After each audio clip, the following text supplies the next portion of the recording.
Mesdames et messieurs, bonjour. Nous sommes très heureux de vous accueillir aujourd'hui à New Europe Studio, où nous avons la joie, le privilège d'avoir parmi nous Monsieur Vincent De Wolf, qui est bourgmestre de la commune d'Etterbeek, mais également chef du groupe et maire auprès du gouvernement bruxellois. Monsieur De Wolf, bonjour.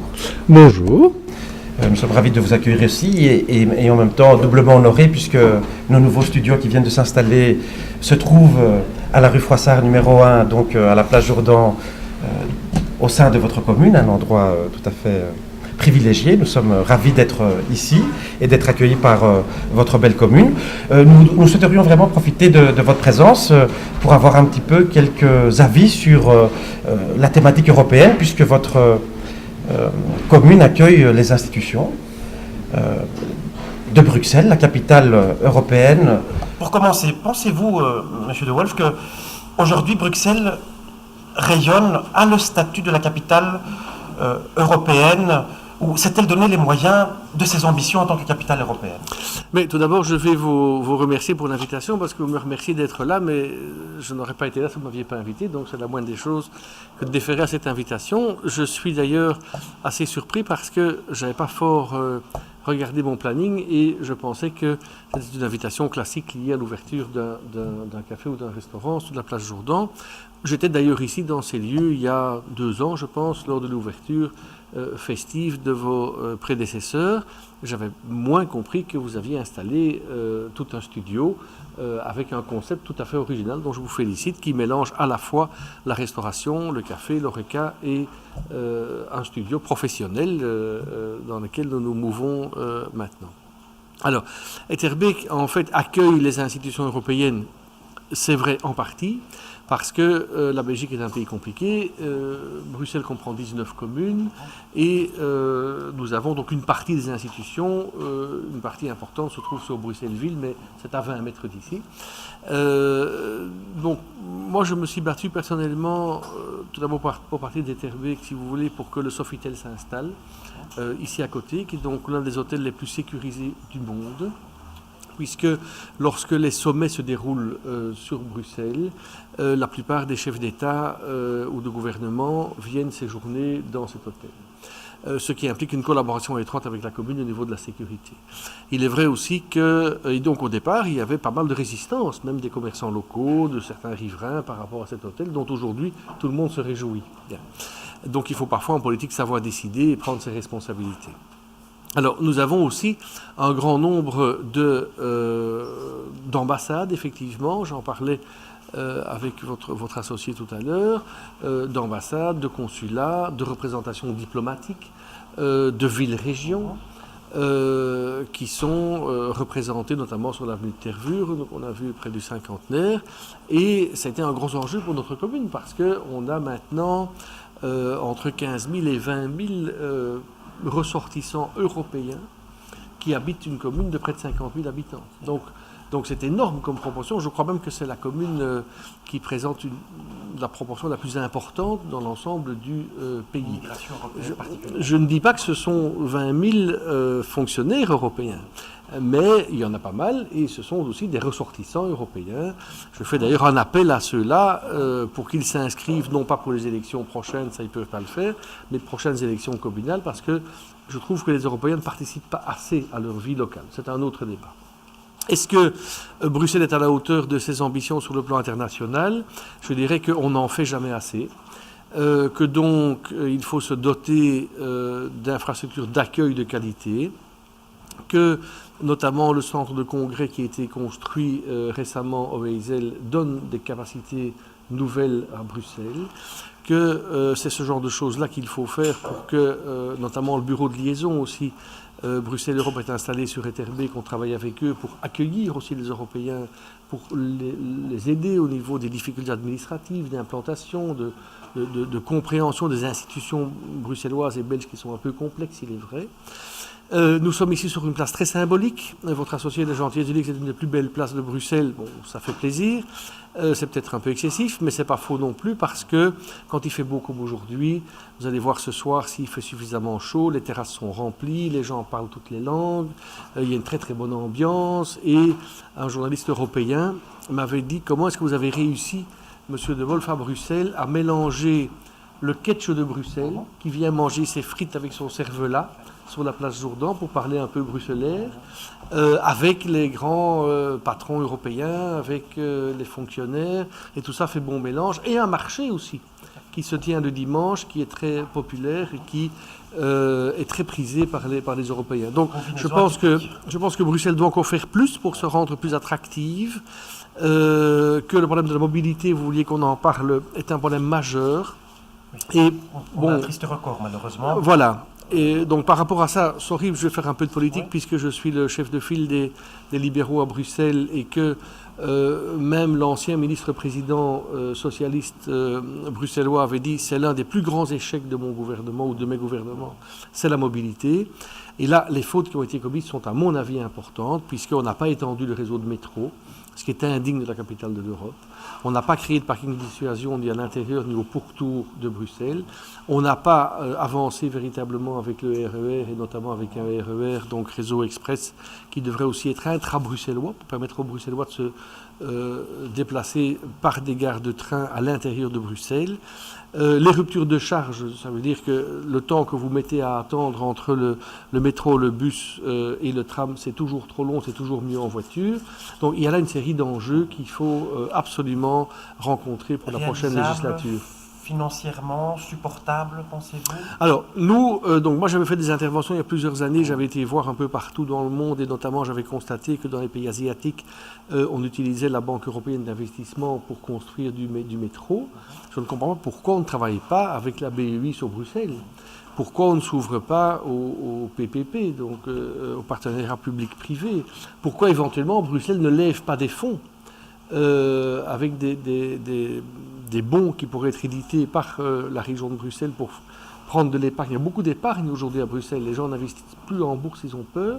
Donc il y a moyen de le faire. Il faut être dynamique et enthousiaste. Et je pense que la solution, elle est multiple, comme je le disais. C'est étendre le métro, c'est créer des parkings de dissuasion au pourtour de Bruxelles, où les nafteurs, il y en a 380 000 qui viennent tous les jours, puissent parquer leur voiture en toute sécurité, avec alors un petit ticket d'accès, avoir accès à l'ensemble du transport en commun sur Bruxelles pour le même prix, et retrouver en sécurité leur voiture le soir. Ce serait évidemment un gain considérable, plus le métro, plus une diversification des moyens de transport, et je crois qu'alors on est déjà très prisé par les Européens. Je ne vais pas rentrer dans le débat avec Strasbourg, mais je sais que les Européens aiment bien vivre à Bruxelles. Je crois qu'on peut encore et qu'on doit encore faire mieux. Oui. En parlant du rayonnement de Bruxelles, il a été récemment aussi question de la 4G, puisque oui. Une capitale se veut communicative et communicante. Donc, est-ce que les accords ont été trouvés, ils ont été signés, une date a été fixée où est-ce que nous en sommes plus ou moins? Bonne question. Donc, encore une fois, c'est un sujet dans lequel nous avons été, notre groupe parlementaire libéral à Bruxelles, très actif. Moi, j'ai déposé en janvier de l'année dernière, en 2013, une ordonnance, donc une loi pour le Parlement bruxellois, permettant l'implantation de la 4G. Avec donc un dispositif très original qui permettait même qu'on installe moins d'antennes, avec une puissance plus forte, et qu'on crée alors une taxe sur les opérateurs par antenne qui permettent aux riverains, aux citoyens de faire mesurer gratuitement par un opérateur le niveau de rayonnement pour la sécurité donc sanitaire de l'exposition, c'est ça. Alors, ça a été un vrai scandale, ce problème-là, parce que l'ordonnance que moi j'ai déposée n'a pas été même examinée par le Parlement. La ministre de l'Environnement a dit qu'on ne pouvait pas changer le taux de rayonnement de 3 volts par mètre, sinon ça allait poser un problème de santé publique. Et puis finalement, sous la pression, ils l'ont quand même fait, mais ils l'ont fait avec retard, ils ne l'ont pas fait suffisamment. Donc maintenant, la 4G a été votée. Donc moi, mon groupe parlementaire l'a votée il y a maintenant un mois et demi. Ce sera pour 2015 ? Personnellement, je me suis abstenu en disant que ça aurait pu être mieux fait. Ils ont fait. Ce qui était très indigne, je dirais, de mon point de vue, c'est que la ministre qui s'était opposée au 4G, qui finalement, sous la pression, l'a accepté, a alors posé avec des opérateurs se réjouissant que la 4G avait été votée. Enfin, ça, c'est un peu malheureusement l'opinion de certains politiques. Le délai exact, je pense qu'au plus tard, en 2015, on y est. Et c'est pas normal qu'on ait pris tant de retard. J'étais à Marseille l'année dernière et j'avais vu des publicités indiquant que là-bas, ça fonctionnait déjà depuis assez longtemps. Tout à fait.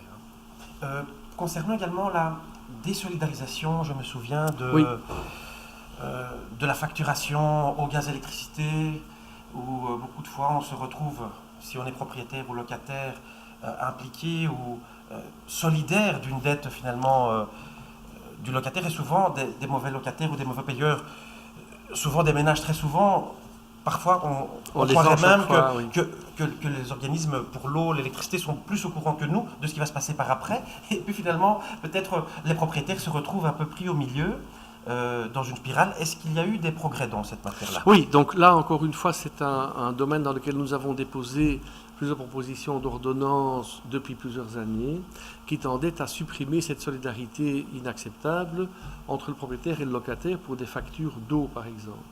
Ce qui veut dire que si votre locataire ne payait pas son loyer, mais qu'en plus il ne payait pas l'eau à l'IBDE, qui est donc l'intercommunal de bruxelloise de distribution de l'eau, c'est le propriétaire qui était tenu solidairement sur son patrimoine de payer les consommations d'eau impayées de son locataire. C'est quand même assez difficile, je dirais, pour parler un peu bruxellois, à faire comprendre.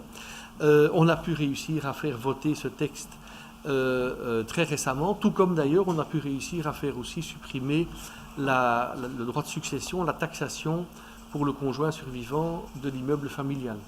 Puisque depuis très peu maintenant de temps, ça a été voté il y a quelques semaines avec effet rétroactif au début janvier, si, excusez-moi, mais c'est souvent le mari qui décède avant l'épouse jusqu'à présent, mais imaginons donc le mari qui décède après une vie bien remplie, l'épouse doit se priver de son mari, c'est déjà évidemment un drame de fin de vie, et la première chose qu'elle doit faire, c'est payer l'impôt sur la moitié de la valeur de l'immeuble qu'elle a toujours occupé avec son mari. C'est d'une rare sottise, c'est fini maintenant grâce à nous à Bruxelles. Peut-être on va revenir un petit peu sur la plage Jourdan. Oui, avec plaisir. On entend qu'il y aura, nous sommes aussi concernés puisque nous sommes en première loge de la place ici. Vous avez vraiment un point d'observation, effectivement. Et donc, ça va devenir piétonnier. Il y a une volonté de rendre la place encore multiculturelle, comme vous l'avez signalé il y a quelques minutes. Écoutez, donc, en réalité, vous devez savoir peut-être qu'il y a un fonds qu'on appelle Belliris. Donc, la fleur qui symbolise Bruxelles, c'est l'iris. Pourquoi? Parce que Bruxelles est une ville d'eau.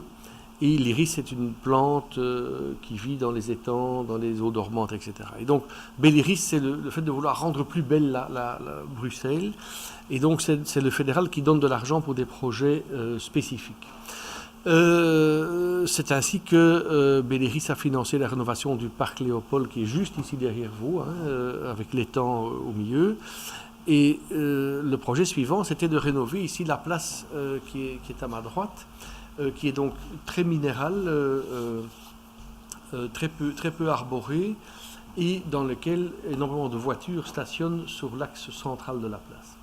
L'idée avait été, dans le chef de la commune, de créer un parking souterrain financé par nous, à raison de 6 millions d'euros. Le projet existait, les commerçants n'en ont pas voulu. Ils ont eu peur de travaux pendant un an et de difficultés d'accès pour les clients, donc on a renoncé à ce projet. Mais on a créé 2 parkings alternatifs à 20 mètres de la place pour retirer les voitures de la place, sauf 30 véhicules sur le pourtour, pour les commerces de proximité, pharmacie, fleurs, donc les touch and go, je dirais, kiss and ride, comme on dit, quand on va conduire quelqu'un à l'aéroport. Donc ce concept-là pour stationner 15 minutes ou 30 minutes. Et en dehors de ça, un parking existe, est construit du côté droit ici de la place, sous les bâtiments qui existent, 70 places. On va construire un ascenseur qui permettra aux personnes d'accéder à 20 mètres de la place, et puis de venir manger chez vous, par exemple, ou de donner une interview, pourquoi pas. Et l'idée, c'est alors de faire un semi-piétonnier, c'est-à-dire que du côté droit, on va permettre aux véhicules de livraison d'accéder, et puis ce sera fermé pendant la journée, et ça permettra alors d'étendre sur l'assiette de la place des terrasses de qualité. On a prévu des petites fontaines de circulation d'eau en biais qui partent d'un côté à l'autre de la place, qui préfigurent en fait l'arrivée d'une promenade à pied vers l'étang du parc Léopold, vous voyez. Le projet est à l'enquête maintenant. Les commerçants sont en partie opposés au projet. Ils ont peur que le piétonnier leur fasse perdre des clients. Nous, on pense clairement l'inverse. On pense que ça va améliorer la convivialité et la qualité de la place. Et donc, on a prévu une réversibilité du projet, c'est-à-dire que si après un an... Oui, mais je trouve que... Allez, je crois que démocratiquement, c'est quand même très sport de le faire. C'est-à-dire que dans notre projet, on a prévu que... on a tenu compte de toutes les demandes. On compte réaliser le projet. Et si un an plus tard, on constate que, contrairement à ce qu'on pensait, les commerçants peuvent démontrer qu'ils ont perdu des clients, que ça ne fonctionne pas bien, il nous suffit de remettre des potelets le long de la voirie qui était provisoirement inaccessible. On la rend inaccessible sans autres travaux, donc ça ne coûte rien, et on en revient à l'état initial avec une place qui est rénovée. Donc je pense que dans ces deux hypothèses, on doit jouer gagnant, donc c'est un win-win, je pense, pour tout le monde. Écoutez, M. De Wolf, nous vous remercions chaleureusement d'avoir accepté... c'est un plaisir de venir chez vous, je reviens quand vous voulez, donc c'est très tentant, donc je crains que je vienne souvent, que je reste trop longtemps, parce que vous êtes très très accueillant. Merci beaucoup, Bientôt.